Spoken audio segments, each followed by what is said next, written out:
Pak Rudiana itu menyatakan bahwa dirinya tidak bisa mengungkap atau tampil begitu ya untuk memberikan klarifikasi karena alasannya dia masih sebagai polisi aktif begitu Pak. Apakah itu dari sisi hukum bisa seperti itu? Karena kan sebagai polisi pun harusnya dia kan berpegang di pada hukum dan mereka pun mempunyai, bahkan dia sekarang mempunyai tim kuasa hukum sendiri. Apakah mungkin seperti itu? Gitu Pak. Terus terang aja ya, Kak Deddy udah terima somasi? Belum terima somasi. Deddy udah terima somasi? Belum ada itu somasinya tuh. Masih terbuka tadi. Sudah terbuka. Bilang apa dia?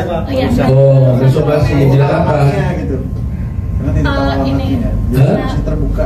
Cuma terbuka untuk bilang apa somasinya? Apa ya? Terkait apa itu hoax gitu loh. Oh, bahwa yang dikatakannya itu tidak benar. Iya. Bagaimana dia ngomong sendiri kok nggak benar gimana?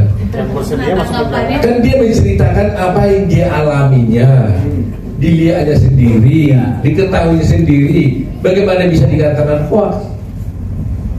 Iya kan? Dia mengatakan saya memberikan keterangan yang tidak benar atas arahan dari siapa? Pak Rudiana dan Aye, ya kan? Pak Deddy ini justru harus juga Iqbal Lawan mau membongkar kebenaran kok jadi disomasi. Salahkan Deddy apa? Merekam, memvideokan dan mempublikasikan keterangan Dede. Kalau gitu saya kita somasi lagi dong nanti saya ini. Kang Deddy itu melakukan investigasi penelusuran. Detektif dadakan. Katanya dadakan. Loh itu kan kewajiban seorang warga negara, bukan hanya hak. Wajib kita, bukan wajib lah, hak dari warga negara ya. Ya hak bukan kewajiban, hak dari warga negara. Ya, dan harus berterima kasih kalau ada seperti ini. Kecuali investigasinya itu melanggar hukum, kan tidak ada pelanggaran hukum. Kan sudah tadi katakan Dede datang menghubungi Kang Deddy. Ini ibundanya, betul ya Bu ya? Iya. Ini kakaknya yang ini kakaknya saya. datang ke rumah Kang Deddy kan, minta tolong pada Deddy supaya ini dibantu menjelaskan gitu ya. Terus apa yang salah? Yang kuasa hukumnya siapa yang mensomasi? Perhaki. Oh, Elsa Sari. Pitra bang. Ya, saya pikir supaya jangan salah kami tunggu dulu lah ya. Biar Kang Deddy nanti lihat dulu somasinya. Takut kita berlebihan menanggapi ya. Kami baca dulu lah. Kami belum mendengar tadi itu. Tapi Kang Deddy dan Dede sendiri disuruh minta maaf ke media gitu Bang. Bersedia bang. Kang Deddy aja. Mau minta maaf Maaf sih enggak? Yang pertama ini saya ceritakan kronologis ya. Yang pertama itu kakaknya Dede datang ke rumah saya minta bertemu, tetapi tidak boleh ada rekaman apapun. Dan saya bersedia untuk menerimanya bicara, mendengarkan apa yang terjadi. Nah setelah kakaknya menyampaikan, datangnya itu hari Sabtu ya. Hari Sabtu datangnya saya ketemu jam 9 pagi. Nah kemudian saya nanya balik, dedeknya di mana? Dedeknya sekarang lagi pulih bangunan di BSD Tangerang. Video call. Saya ini orangnya itu selalu ingin ngambil tindakan cepat. Karena bagi saya 1 detik 1 menit itu kesaksian penting, dan 1 detik 1 menit itu ancaman berbahaya. Sehingga pada waktu itu juga Dede saya jemput oleh tim saya, dijemput. Kemudian dengan gak usah takut urusan kulit, di tempat saya kuliah banyak. Jadi tenang aja, ketemu saya.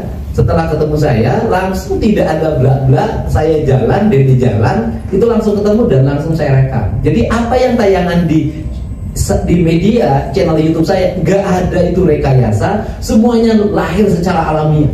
Tidak ada rencana apa-apa. Dia bercerita dan saya sampai ganti-ganti tempat karena waktu itu lagi ada pengajian, jadi suaranya kurang kerekam. Nah, Dede bercerita apapun. Nah, kemudian maka saya menyampaikan tidak ada 1 detik pun yang dipotong dan tidak ada kalimat tambahan yang dibuat. Itu ciri khas channel yang saya buat, tidak pernah. Ya kalau 30 menit ya 30 menit, ya kalau 23 menit ya 23 menit, itu pas. Nah kemudian kalau hari ini Dede disuruh minta maaf, ya saya tanya, Dede mau minta maaf enggak? Minta maaf untuk apa, Pak? Ya, Dedenya tidak mau minta maaf, gitu kan? Ya kemudian kalau ditanya, kenapa Kang Dedi menginvestigasi? Apa kapasitasnya? Saya sih jujur aja nggak menginvestigasi, itu nggak ada niat investigasi. Saya hanya ingin mengetahui ini teh apa sih sebenarnya yang terjadi. Sebenarnya kalau kita mau bicara jujur, yang harus diinvestigasi, yang harus disomasi itu yang kesurupan. Karena itu yang kesurupan harus disomasi sebenarnya. Kenapa Anda harus kesurupan? Kan gitu. Dan kemudian karena yang pertama itu kan bahwa peristiwa ini pembunuhan kan dari kesurupan. Peristiwa ini dianggap pembunuhan itu kan dari kesurupan, sampai menyebut nama Egy dan diperkosa, katanya ditunjukin ini diperkosa, terus kemungkinan ya katanya ada 11. Pertanyaannya kenapa yang kesurupan nggak di BAP? Kemudian itu yang isi kesurupannya kenapa nggak dihadirkan untuk di BAP?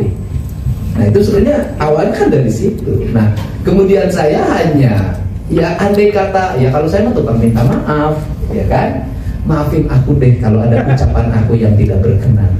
Itu aja kan nggak apa-apa.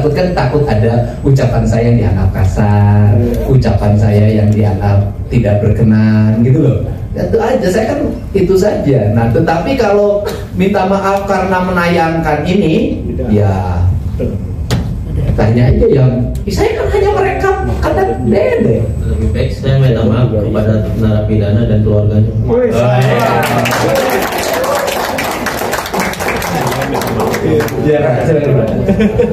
Waduh, saya nggak bisa jawab. Saya kira udah itu jawabannya lah, udah semuanya lah. Kita nggak usah tambah-tambah lagi deh. Bapak, kalian lihat sendiri kan, spontan di mata kalian bagus minta maaf narapidana. Ya, kalimat kuncinya satu aja, Bang. Dia tidak kenal siapa yang narapidana ini. Dia nggak pernah bertemu, dia nggak pernah kenal, dia nggak tahu namanya. Tapi dia bisa bercerita dengan orang itu aja. Saya kira kalimat kuncinya lah. Ya. Jadi sudah kita dengar tadi, saya kira kita nggak usah panjang lagi.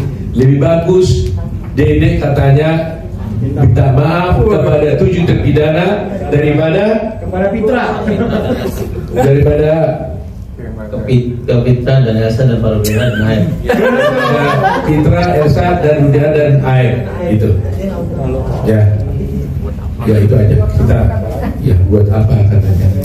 Jadi saya kira mari kita dukunglah kebenaran kita ini ya kepada semua pihak. Mari kita bekerja sama. Dia kan nggak mau klarifikasi karena dia masih berstatus polisi aktif, gimana dari? Ya kalau dia merasa nggak mau klarifikasi ya hak dia lah. Ya kalau dia nggak mau klarifikasi kita nggak bisa paksa. Ya kan? Ya pasti kami tetap proses hukumnya kan berjalan. Ya kan? Jadi kita sekarang di besok gelar perkara kita akan sampaikan. Saya yakin dan percayalah ya kepolisian juga sudah memahami masalah ini. Ya tinggal cari waktu yang tepat dan jalan yang tepat untuk bisa menyelesaikan perkara ini. Tetapi mata seluruh Indonesia, rakyat Indonesia, hatinya nggak bisa dibohongi, nggak bisa ditipu, ya. Sudahlah, ya. Sudah cukup lah, ya cukup. Jangan bikin lelah Indonesia. Iya, jangan bikin lelah Indonesia. Sudah cukup lah, ya. Jangan terlalu dramanya jangan terlalu panjang. Tadi sudah katakan, jangan sampai kebohongan itu bercerita tentang kebohongan itu sendiri, ya. Jadi saya kira itu cukup lah. Jadi kalau saya kira tidak ada lagi yang bisa saya sampaikan. Pada ya. Ini kan Dede dilaporkan ya. Terus sekarang menjadi kliennya atau gimana? Ada beda. Yang lapor, jadi gini, kita coba dari Pradi ya. Nanti kita akan pikirkan bagaimana caranya untuk menyelesaikan persoalannya. Ada ilmunya lah. Ya, ada caranya lah. Karena kami juga tidak boleh melanggar kode etik. Tapi demi kebaikan kita akan tetap bela. Ya. Caranya belanya, siapa yang bela itu nanti kita bisa. Tapi yang pasti kami merasa terhormat, tertolong, negeri ini merasa tertolong karena dia mau hadir. Apa kita panggil, dan mau menunjukkan kebenaran itu. Saya kira itu saja. Ya. Disampaikan. Barangkali teman-teman masih ingat kalimat spontan saya ketika di Bareskrim. Kau yang memulai, kau yang mengakhiri, kau yang menyalakan, kau yang harus memadamkan.